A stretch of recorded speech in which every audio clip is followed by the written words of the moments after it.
ఆ ఫోన్ తీ పక్కన పెట్టు. చదువుకో. 2 సంవత్సరాల నుంచి ఒకటే క్లాసు చదువుతూనే ఉన్నావు, పాస్ అవ్వట్లేదు. ఏమేం సార్? ఏంటి సార్ 10th క్లాస్ ఎగ్జామ్స్ చదువుకోమంటే సరిగ్గా చదువుకోవట్లేదు. 2 సంవత్సరాల నుంచి అదే చదువుతున్నాడు. ఏంది మనోడు ఇంకా 10th క్లాసా? బీటెక్ వచ్చాడు అనుకున్నాను సార్. అయినా ఏంటి స్లిప్ టెస్ట్లు ఉన్నాయా? స్లిప్ టెస్ట్ అంటారేంటి సార్? Public exams. పబ్లిక్ ఎగ్జామ్సా? 10వ తరగతికి? అమ్మని అమ్మ. హలో సార్, ఏంటి మార్చిలో 10వ తరగతి వాళ్ళకి ఎగ్జామ్స్ ఉన్నాయా? ఇంటర్మీడియట్ వాళ్ళకి కూడా? ఎప్పటి నుంచి సార్? యో మరి మన సినిమా ఉంది కదా సార్. సార్ మార్చిలో ఎగ్జామ్స్ ఏంటి సార్? మార్చడానికి ఏమవుదా? అవునులే, నా కోసం ఎందుకు మారుస్తారు మీరు? సర్లేండి, ఇంకేం చేస్తాం. ఎగ్జామ్స్ పోస్ట్ పోన్ చేస్తున్నారు అయితే? మూసుకుని చదువు. ఎందుకు సార్ అంత టెన్షన్ పడుతున్నారు? కాదు సార్, మనకు వాళ్ళకి డేట్స్ క్లాస్ వచ్చాయి సార్. అయితే ఏమైంది సార్?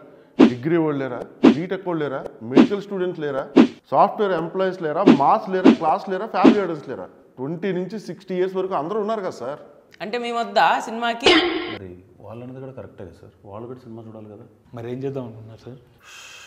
ఇంక చేయడానికి ఏముంది సార్. 10వ తరగతి మరియు intermediate first year second year పరీక్షలు రాస్తున్న విద్యార్థి మరియు విద్యార్థినులకి ఇవే మా శుభాకాంక్షలు.